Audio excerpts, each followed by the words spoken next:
christiangeekcentral.com.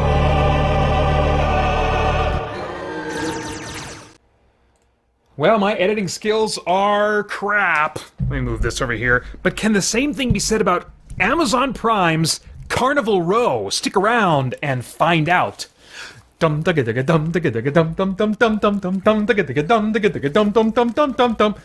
know anymore. That's the best I could come up with for as a theme to go along with this, because I don't watch many British shows, but my wife is a big fan of the old A&E Pride and Prejudice, so that melody at least was stuck in my head. Anyway, I'm Peter Franson from christiangeekcentral.com and Spirit Blade Productions. This is my uncut review of Amazon Prime's premiere episode for Carnival Row. The synopsis on IMDb reads, a human detective and a fairy rekindle a dangerous affair in a Victorian fantasy world where the city's uneasy peace collapses when a string of murders reveals an unimaginable monster.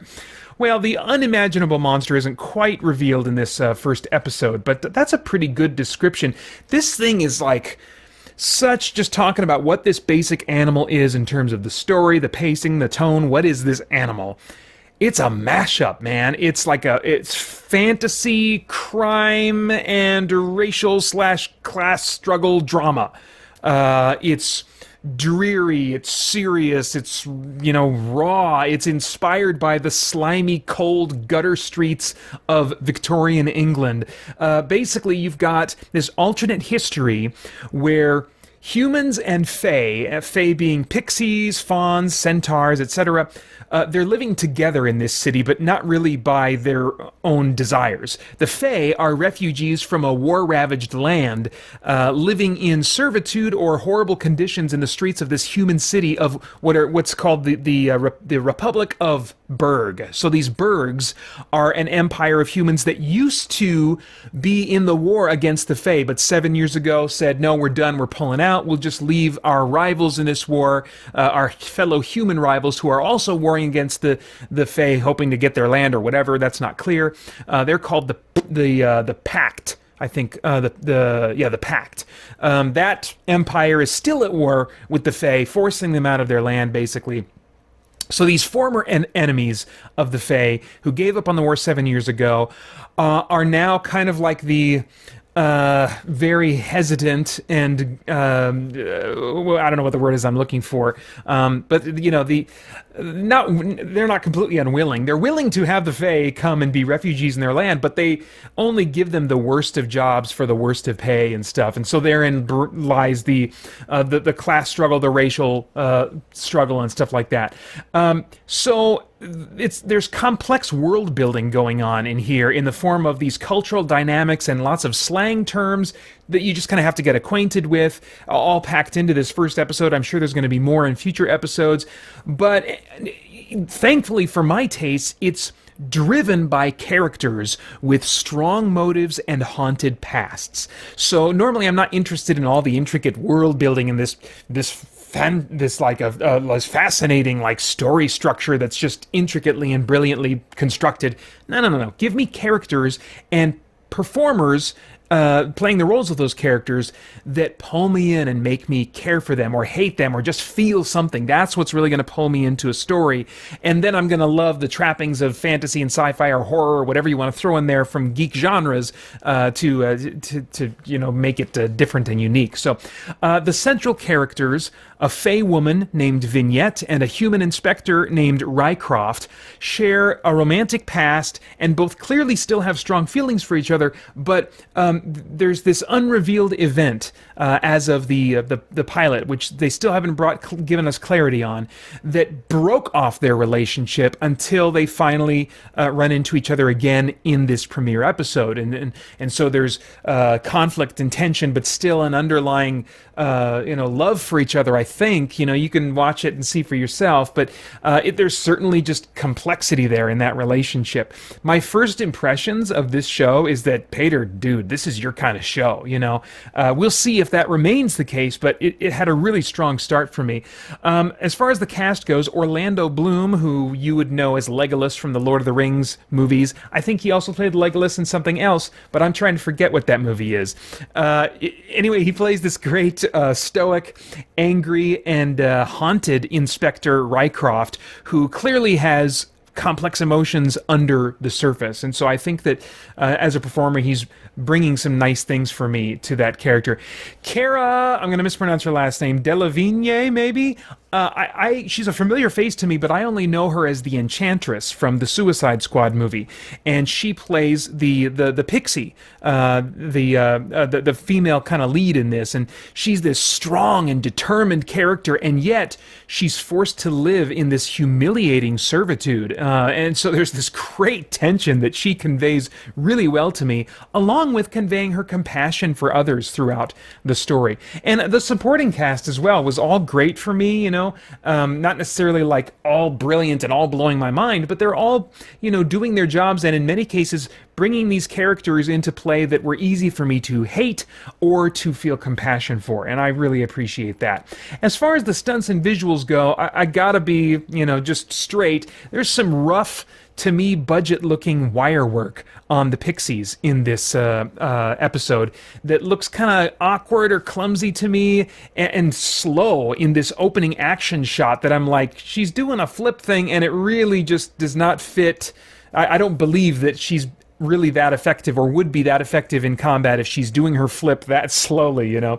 And it also features in other scenes kind of like some slightly bow-legged actors that look just a little bit, you know what I'm talking about, when they're wearing that harness, their legs just bow out just a little bit.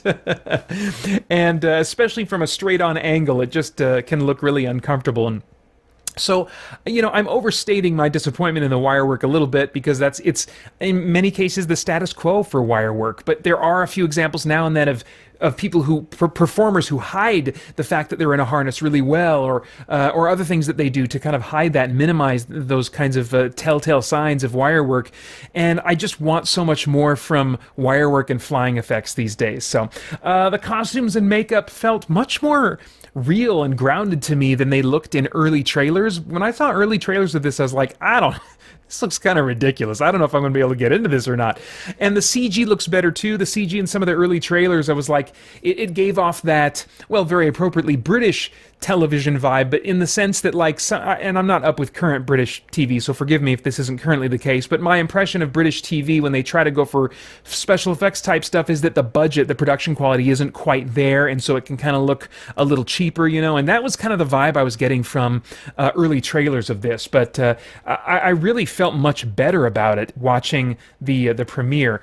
And you know, the CG still looks like CG, but I also have an eye that's cursed to pick out CG, so your mileage might vary. So all in all, I was not cringing or like, you know, about the effects, the costumes, or the CG, apart from maybe the wire work just a little bit. But and all of it really works together well for me to create this wet, cold, cobblestone fantasy world that I want to walk around in invisibly, because it's a very dangerous place, just with a warm blanket and a mug of hot chocolate, just taking it all in.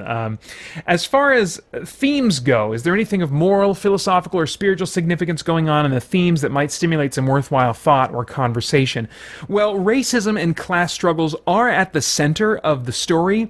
They're arguably a major theme, but to me, maybe it's just because they're so removed, the setting is so removed from, you know, today in the world we live in now, that it feels less like kind of message focused commentary that they're trying to go for on modern social issues, and more like just a riff on Downton Abbey and similar British dramas that they're recognizing, oh, people are into this, you know, so let's take some of these tropes from British class struggle shows and let's throw them in here with this fantasy stuff and the crime drama and this dark, wet dreariness and all that kind of stuff. That's what it feels like more to me than them trying to make a point that's relevant to today, even though there are certainly parallels to what we see going on today.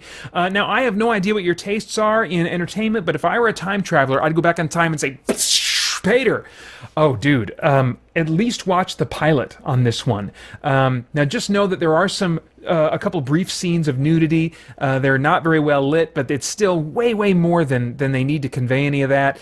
So just get ready to look in your peripheral vision to keep track of the show when those moments come. But they are seconds long, and the rest of it works for you so well so far. Tell your wife Holly about it too. You might have discovered in this a rare gem that you are both interested in eagerly watching together. We'll see. Let's see. It doesn't have an MPAA rating. I would say it's equivalent to R for violence, strong language, and some scenes of brief underlit sexual nudity. Hopefully that was just there to initially hook people for the worst possible reasons. If they continue in that pattern consistently, or if it gets worse in the show, I may not see the show through. We'll see. So that was a bit disappointing. Anyway, all I have to say about that. I'd love to get your thoughts in the comments below, and then please like, share, subscribe, click that notification. I think I said notification. Click that notification bell to stay connected with what's going on here. And then I hope you join us soon over at christiangeekcentral.com as we continue to geek out and seek the truth. Hey guys, thanks for tuning in. We've got a ton going on here at Spirit Blade Productions and Christian Geek Central, including our in-depth Bible study for geeks, movie, game, and other entertainment reviews or commentary, live streams, Christian geek news, original audio dramas, and tons more. And on top of all that, you can become a Spirit Blade insider with an influential voice and get access to exclusive content and rewards. It's your involvement as a patron that will keep all of this going and growing. So I want to thank you for your consideration in that. For more information, please check out our Patreon page through the link below at patreon.com/spiritbladeproductions. Thanks for listening.